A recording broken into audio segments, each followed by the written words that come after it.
Il y a un danger auquel nous avons besoin de prendre garde. La parole de Dieu ne doit jamais être mise sur le côté.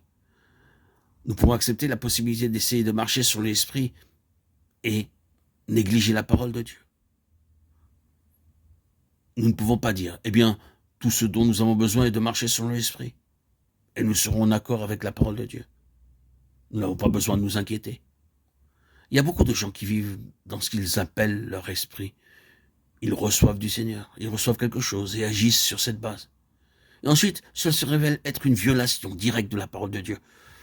Combien souvent nous avons rencontré cela? Des gens reçoivent des choses de la part du Seigneur et font quelque chose qu'ils pensent provenir du Seigneur. Mais de toute évidence, la parole de Dieu est positivement contre ce qu'ils ont fait.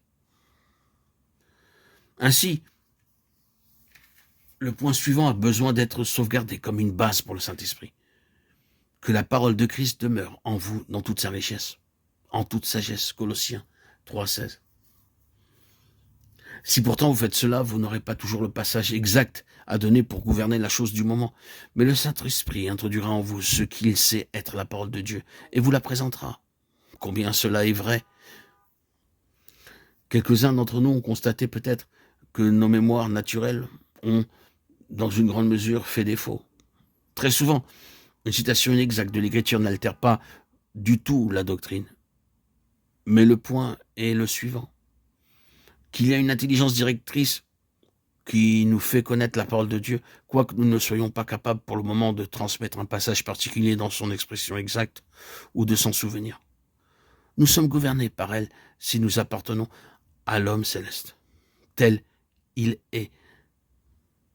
Tel nous sommes aussi dans ce monde. 1 Jean 4,17. Voici l'homme céleste, gouverné par la parole de Dieu, vu que la vie se trouvait en lui.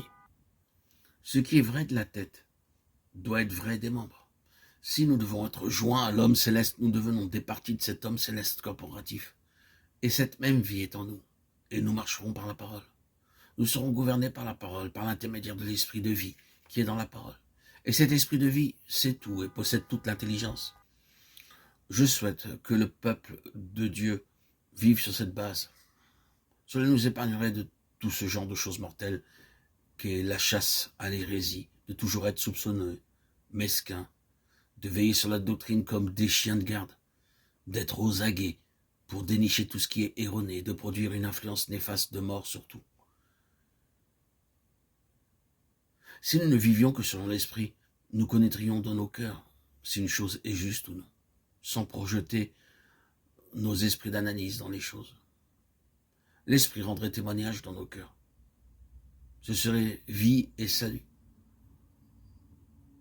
L'autre attitude est une misérable existence pour tous.